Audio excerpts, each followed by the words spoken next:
त्रैमासिक परीक्षा 2023-24 कक्षा 12वीं विषय जीव विज्ञान यानी कि बायोलॉजी के लिए हम सबसे इंपोर्टेंट क्वेश्चन लेकर के आ चुके हैं सिलेबस आधारित। जो आपका त्रैमासिक परीक्षा का सिलेबस कहता है उसी के अकॉर्डिंग हम आपको क्वेश्चन बताएंगे। ये रहा आपका सिलेबस, यही आपके चैप्टर पूछे जाने हैं त्रैमासिक परीक्षा में, इससे बाहर नहीं आएगा। इन्हीं के हम आपको 2 अंकीय, 3 अंकीय, 4 अंकीय सभी क्वेश्चंस कंप्लीट कराने वाले हैं। तो आपको वीडियो के लास्ट तक बने रहना, सभी क्वेश्चंस अटेंड कीजिएगा। यहाँ पे इस वीडियो में हम जितने भी क्वेश्चन कंप्लीट कर पाएंगे जल्दी से जल्दी मैं आपको बता देता हूँ, उन सभी के आंसर भी मैं आपको बता रहा हूँ। तो वीडियो के लास्ट तक जरूर बने रहें। यहाँ पे देख सकते हैं बहुभ्रूणता क्या है। ये क्वेश्चन बहुत ही इंपॉर्टेंट है और कई बार परीक्षा में पूछा गया है। यहाँ पे 2 अंक में ये क्वेश्चन पूछा जा सकता है, तो यहाँ पे आपको इसे अच्छी तरीके से कंप्लीट कर लेना है। यहाँ पे जब एक बीजांड में एक से अधिक भ्रूण उत्पन्न हो जाते हैं तो इस दशा को बहुभ्रूणता कहते हैं। बहु का अर्थ क्या होता है? एक से अधिक। बहु का अर्थ क्या होता है? एक से अधिक, है ना। तो ये है, ये तो एक है, एक से अधिक है, तो यहाँ पे ये बहु हो गए। बहुभ्रूणता का अर्थ क्या होता है? जब एक बीजांड में, ये बीजांड है, जैसे एक बीजांड है, इसमें एक से अधिक भ्रूण पैदा हो गए तो इस दशा को क्या कहा जाता है? इसे बहुभ्रूणता कहा जाता है। इस स्थिति को बहुभ्रूणता कहा जाता है। यह घटना किन पौधों में होती है? यह घटना अनावृत बीजी पौधों में होती है। यहाँ पे यह अनावृत बीजी पौधों में सामान्य घटना है। उन पौधों में ये घटना सामान्य है क्योंकि इनके जो बीजांड होते हैं इसमें एक से अधिक भ्रूण उत्पन्न हो जाते हैं, इसलिए यह अनावृत बीजी पौधों में होती है। लेकिन आवृत बीजी पौधों में बहुत कम पाई जाती है ना। यह निम्न प्रकार की होती है: वास्तविक बहुभ्रूणता तथा मिथ्या बहुभ्रूणता, है ना। उदाहरण संतरा, नींबू, आम आदि, है ना। इनमें ये बहुभ्रूणता पाई जाती है। यहाँ पे देख सकते हैं आप। अगला क्वेश्चन है आपका, अनिषेक फलन क्या है? Very very most important question है, जरूर तैयार कीजिएगा। कभी कभी कुछ पौधों में बगैर निषेचन के अंडाशय सामान्य फल के रूप में विकसित हो जाता है।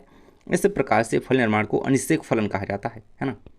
अनिषेचित अंडाशय से जब सामान्य फल के रूप में विकसित हो जाता है, बगैर निषेचन हुआ नहीं और अंडाशय जो है वो फल के रूप में विकसित हो गया, है ना।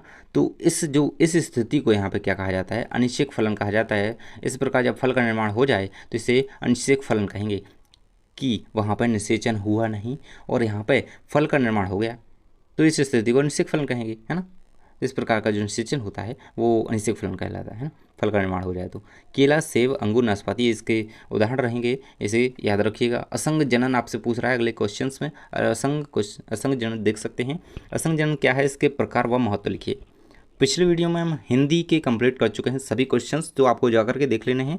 वो सभी क्वेश्चंस मैं आपको बता चुका हूँ जो कि आपकी परीक्षा में आएंगे, बहुत ही ज़्यादा इंपॉर्टेंट हैं। तो आपको वीडियो जा करके देख लेना है। आपको चैनल पर सभी वीडियोस मिल जाएंगी आपके सिलेबस से रिलेटेड। यहाँ पे देख सकते हैं, असंग जनन की एक अलैंगिक विधि है। असंग जनन जो है वो जनन की एक अलैंगिक विधि है जिसमें संतति का निर्माण युग्मकों के संलयन के बिना होता है, यानी कि युग्मकों का संलयन नहीं होता है और यहाँ पे क्या होता है? संतति का निर्माण होता है। असंग जनन के प्रकार, अनिषेक जनन में 2 प्रकार की जनन विधियाँ होती हैं।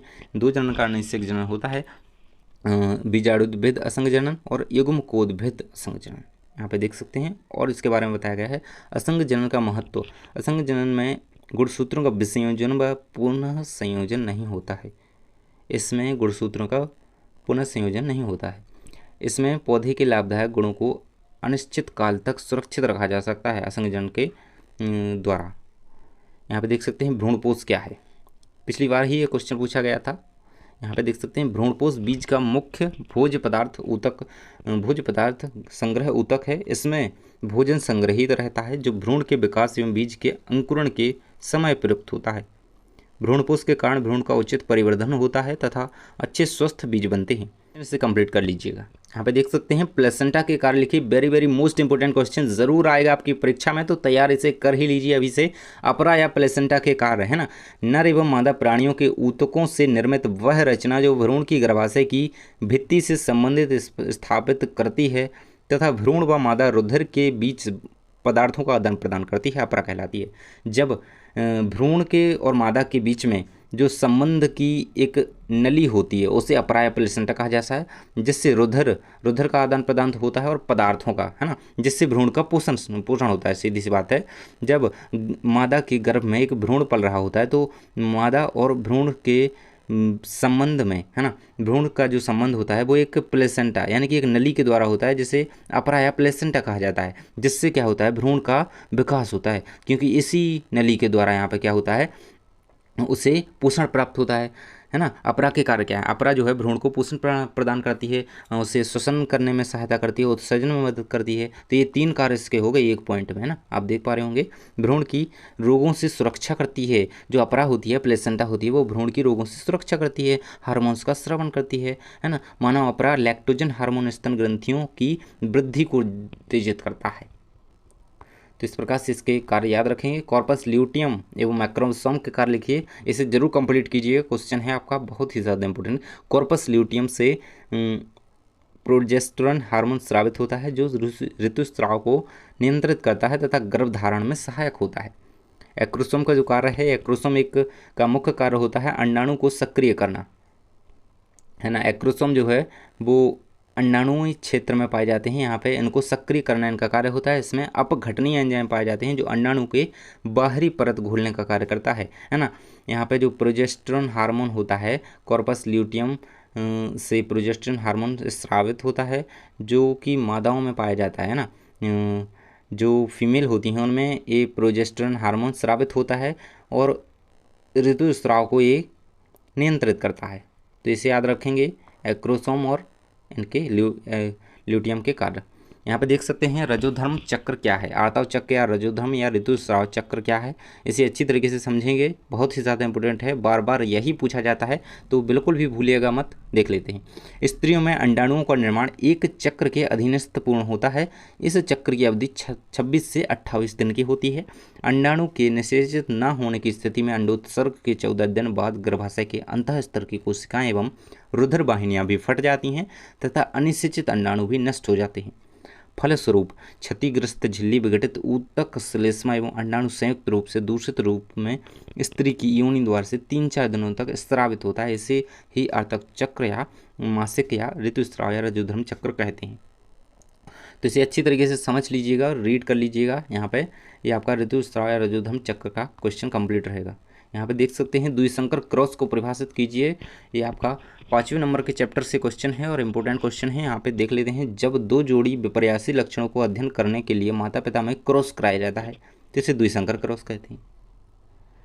दो जोड़ी है ना विपर्यासी अलग अलग लक्षणों को का अध्ययन करने के लिए माता पिता में क्रॉस कराया जाता है ना, एक फीमेल और एक मेल जो हो गए, इनमें जो है क्रॉस कराया जाता है तो इसे क्या कहा जाता है? इसे द्विसंकर क्रॉस कहा जाता है ना।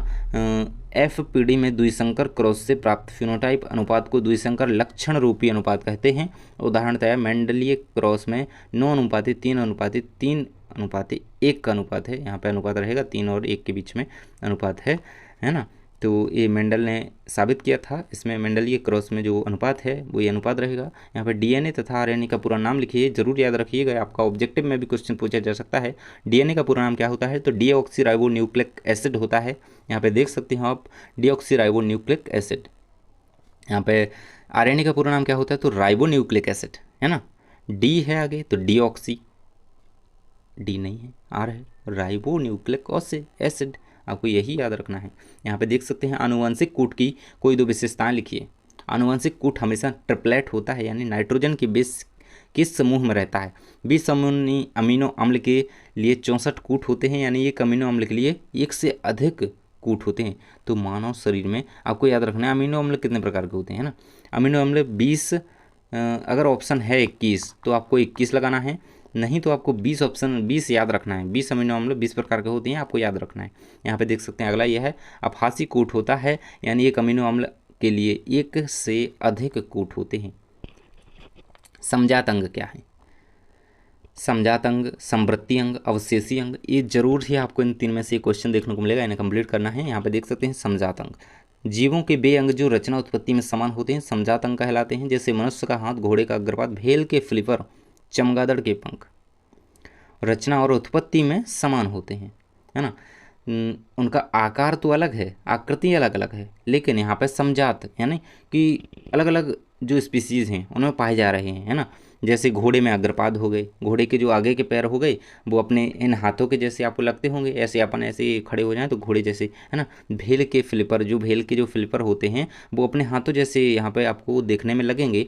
चमगादड़ के जो पंख होते हैं ऐसे फैलाए रहता है, अपन अगर ऐसे हाथ करें तो वो सेम लगते हैं, है ना। तो यहाँ पे देख सकते हैं वो समजात अंग कहलाते हैं। यहाँ पे देखेंगे समवृत्ति अंग, समवर्ती अंग को आप समझेंगे, समवर्ती अंग देख पा रहे होंगे।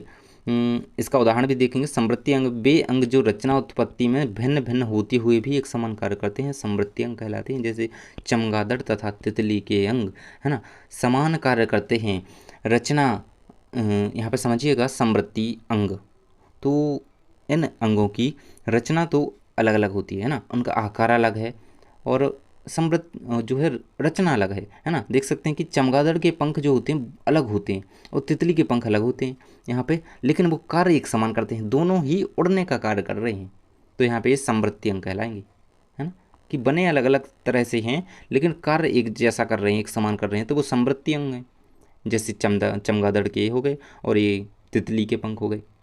अवशेषी अंग किसे कहते हैं समझेंगे। यहाँ पे देख सकते हैं जीवों के शरीर में कुछ ऐसे अंग पाए जाते हैं जिनकी शरीर में कोई आवश्यकता नहीं होती, इनको अवशेषी अंग कहा जाता है ना। यहाँ पे देखेंगे, जैसे इसका उदाहरण मैं भी आपको बता देता हूँ। पुच्छ कशेरुक, आपको इसका उदाहरण याद रख लेना। कर्ण पल्लव भी आप याद रख सकते हैं, जो कि आपके हमारे शरीर में, यहाँ पर मानव शरीर में पाए जाते हैं।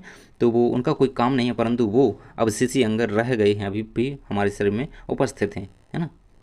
कर्णपल्लव हो गए, पुच्छ कशेरुक, अवशेषी अंग का उदाहरण आप याद रखेंगे। यहाँ पे 3 अंकीय महत्वपूर्ण प्रश्न आपके यहाँ से स्टार्ट होते हैं। तो इन सभी यानी कि 3 अंकीय और 4 अंकीय क्वेश्चंस को हम अगले वीडियो में कवर करेंगे। तो ये वीडियो काफ़ी लंबा हो चुका है। पिछले वीडियो में हमने हिंदी के इंपोर्टेंट क्वेश्चन देखे थे, वो भी आप जाकर के देख लीजिएगा। और 3 अंक के जो क्वेश्चन हैं आपके, वे सभी हम अगले वीडियो में कंप्लीट करने वाले हैं। तो यहाँ तक आपके 2 अंकीय क्वेश्चन कंप्लीट हो जाते हैं। तो आपको चैनल को सब्सक्राइब कर लेना है, ताकि आपको अगला वीडियो यानी कि 3 अंकीय और 4 अंकीय क्वेश्चन का वीडियो और अगले चैप्टर का मतलब अगले सब्जेक्ट का, जो आपका अगला सब्जेक्ट है, उसके लिए हम इंपोर्टेंट क्वेश्चन इसी प्रकार से लाएंगे। आपके उन्हीं अध्यायों के यानी कि जो सिलेबस के अकॉर्डिंग आपके चैप्टर हैं, अध्याय हैं, उन्हीं की हम यहाँ पे इंपोर्टेंट क्वेश्चन आपको प्रोवाइड कराते हैं। तो जो आपकी परीक्षा में आने के बहुत ज़्यादा चांसेस होते हैं, वही चैप्टर हम आपके लिए लेकर के आते हैं। थैंक्स फॉर वॉचिंग, मिलते हैं अगले वीडियो में।